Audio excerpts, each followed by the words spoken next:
Hi friends, எல்லோரும் எப்படி இருக்கீங்க? இன்றைக்கி வந்து பெரியக்கா தான் பிரியாணி செய்ய போகிறாங்க. சிக்கன் பிரியாணி. நான் வேறு மாதிரி செய்வேன், அவங்க வேறு மாதிரி செய்வாங்க. அவங்க எப்படி செய்கிறாங்கன்னு பார்க்கலாம் வாங்க. சிக்கனை வந்து நல்லா கழுவி எடுத்தாச்சு. அது கூடவே வந்து இஞ்சி பூண்டு பேஸ்ட்டு, மிளகு ஜீரகம், சிக்கன் 65 மசாலா, அது கூடவே வந்து ஒரு அரை மூடி லெமன் ஜூஸ் வந்து பிழிஞ்சு விட்டுடலாம். இது கூட வந்து உப்பும் சேர்த்துக்கிட்டு இப்போ வந்து தயிர் ஆட் பண்ணிக்கலாம். இது எல்லாத்தையும் வந்து ஒன்றா மிக்ஸ் பண்ணிடலாம். காரம் வேணுங்கிறவங்க வந்து வெறுமிளகாத்தூள் சேர்த்துக்கலாம். நாங்கள் இன்றைக்கி வந்து பசங்களுக்காக காரம் இல்லாமல் தான் செய்ய போகிறோம். அதனால வந்து வெறுமிளகாத்தூள் சேர்க்கலை. இது எல்லாத்தையும் ஒன்றா மிக்ஸ் பண்ணி ஒரு 2 மணி நேரத்துக்கு வந்து ஊற வச்சிடலாம்.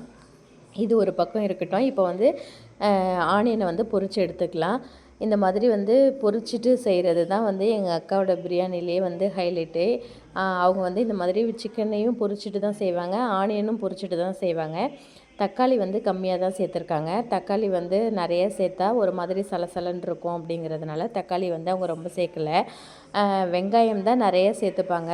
அதை வந்து இந்த மாதிரி பொரிச்சிட்டு சேர்த்துப்பாங்க. இந்த மாதிரி பொரிச்சிட்டு சேர்க்கும் போது டேஸ்ட் வந்து ரொம்ப சூப்பராக இருக்கும். அது ஒரு பக்கம் இருக்கட்டும். இந்த ஸ்பைசஸ்லாம் எடுத்து வச்சுருக்கோம். இதை வந்து இப்போ வந்து நம்ம வெங்காயம் பொரித்தோம் இல்லையா, அந்த சட்டிலேயே வந்து இந்த ஸ்பைசஸ்லாம் போட்டு நல்லா வதக்கிட்டு, தக்காளி, பச்சை மிளகா அதையும் வந்து இது கூட சேர்த்து நல்லா வதக்கி விட்டுடலாம். நல்லா வதங்கி வந்ததுக்கப்புறமா வந்து ஒரு 2 கைப்பிடி அளவுக்கு வந்து புதினா சேர்த்துக்கலாம். அதையும் வந்து சேர்த்துட்டு நம்ம ஒரு ஓரமாக எடுத்து வச்சிடலாம். இப்போ வந்து அதே சட்டிலேயே வந்து சிக்கனை வந்து பொரித்து எடுத்துக்கலாம். இந்த மாதிரி சிக்கன் வந்து 65க்கு பொரிப்போம் இல்லையா, அந்த மாதிரி தான் வந்து பொரித்து எடுத்துக்கலாம். ஒரு 80% வந்து வெந்தால் போதும். ஏன்னா வந்து நம்ம தம்மில் போடுவோம், அதனால் வந்து ஒரு 80% அளவுக்கு வெந்துச்சுன்னா போதும். இந்த மாதிரி இருக்கும்போது வந்து நம்ம எடுத்து வச்சுட்டு, இப்போ வந்து ஒரு டவரா வச்சுட்டு அதில் வந்து நம்ம தாளித்து விட்டுருந்தோம் இல்லையா, அதை போட்டு தண்ணி ஊற்றிக்கலாம். தண்ணி ஊற்றிட்டு கொதிக்க விட்டுடலாம். இப்போ வந்து ஒரு மிக்ஸி ஜாரில் முந்திரி, பாதாம், கசகசா, ஹஜீரா, புதினா, பச்சை கொத்தமல்லி, பழுத்த மிளகாய், பச்சை மிளகாய் இருக்குது இல்லையா, அது வந்து நல்லா பழுத்த மிளகாய் அதையும் வந்து நல்லா மிக்ஸ் பண்ணி அரைச்சிட்டு அதை இது கூட வந்து சேர்த்துக்கலாம். உப்பும் வந்து சேர்த்துட்டு நல்லா கலந்து விட்டுடலாம்.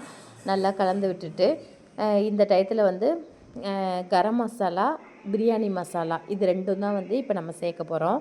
இது 2யும் வந்து இப்போ சேர்த்தாச்சு. கரம் மசாலாவும் பிரியாணி மசாலாவும் சேர்த்துட்டு நல்லா கலந்து விட்டுடலாம். அது கொதிச்சிட்டு இருக்கட்டும். இது கூடவே வந்து தயிர் சேர்த்துக்கலாம். தயிர் சேர்த்துட்டு ஆனியனும் சிக்கனும் வந்து பொரித்து வச்சுருக்கோம் பாருங்கள், இதை வந்து கடைசியாக தான் வந்து போடணும். இப்போ வந்து நெய் ஊற்றிட்டு அதை வந்து ஒன்றா மிக்ஸ் பண்ணி விட்டுடலாம். இப்போ வந்து அரிசி வந்து நான் ஊற வச்சுட்டு சமைப்பேன். எங்கள் அக்கா வந்து பிரியாணி வந்து அரிசி வந்து ஊற வைக்காமல் தான் செஞ்சாங்க. 24 கேரட் அரிசி. அதை வந்து இது கூட போட்டாச்சு. தண்ணி வந்து நம்ம வந்து அளந்து 1 டம்ளருக்கு 2 டம்ளர் அந்த மாதிரி அளந்து ஊற்றுவோம் இல்லையா. எங்கள் அக்கா வந்து எக்ஸ்பீரியன்ஸு. எங்கள் அக்கா வந்து ஒரு 50 பேர் வரைக்குமே பிரியாணி செஞ்சுருக்காங்க. அதனால் அவங்களுக்கு வந்து தண்ணி கரெக்டாக தெரியும். அதனால் அவங்க வந்து அப்பப்போ வந்து கரெக்டாக ஊற்றிப்பாங்க. வந்து இப்போ வந்து நல்லா இந்த மாதிரி அரிசி பதமாக வந்துருச்சு பார்த்தீங்களா. இந்த டயத்தில் வந்து உடைக்காமல் கிளறி விடணும். அரிசியை வந்து இந்த பக்கமும் அந்த பக்கமும் நல்லா வந்து சைடில் வந்து நல்லா கிளறி விட்டாச்சு. இவங்க செய்கிற பிரியாணி வந்து அடி பிடிக்கவும் பிடிக்காது, நல்லா செய்வாங்க. இப்போ வந்து லெமன் ஜூஸ் வந்து கலந்தாச்சு. இந்த மாதிரி இருக்கும்போது வந்து நம்ம வந்து சிக்கனையும் ஆனியனையும் வந்து இது கூட வந்து ஒன்றா மிக்ஸ் பண்ணிவிட்டு புதினாவும் அப்போ வந்து ஒரு 2 கைப்பிடி அளவுக்கு புதினாவும் சேர்த்துப்பாங்க. இதை வந்து நல்லா வந்து அரிசி உடஞ்சிடாமல் வந்து இந்த மாதிரி வந்து கிளறி விட்டுக்கலாம். முக்கால்வாசி வந்து வெந்துருச்சு. இப்போ வந்து தம் போட போகிறோம். அந்த டயத்தில் வந்து இந்த மாதிரி வந்து கலந்து விட்டுட்டு இப்போ வந்து நம்ம வந்து தம் போட்டுடலாம். இப்போ வந்து தம்மில் இருக்குது. பிரியாணி வந்து இப்போது ரெடி ஆகிடுச்சு. இப்போ எப்படி இருக்குதுன்னு பாருங்கள். இந்த மாதிரி தான் எங்கள் அக்கா செய்வாங்க. ரொம்பவே சூப்பராகவும் இருக்கும். இதெல்லாம் முடிச்சுட்டு வேலையும் வந்து அடுப்பும் அப்படியே வந்து க்ளீன் பண்ணிடலாம் அப்படின்னு சொல்லிட்டு அடுப்பையும் வந்து அப்படியே க்ளீன் பண்ண ஆரம்பித்தாச்சு.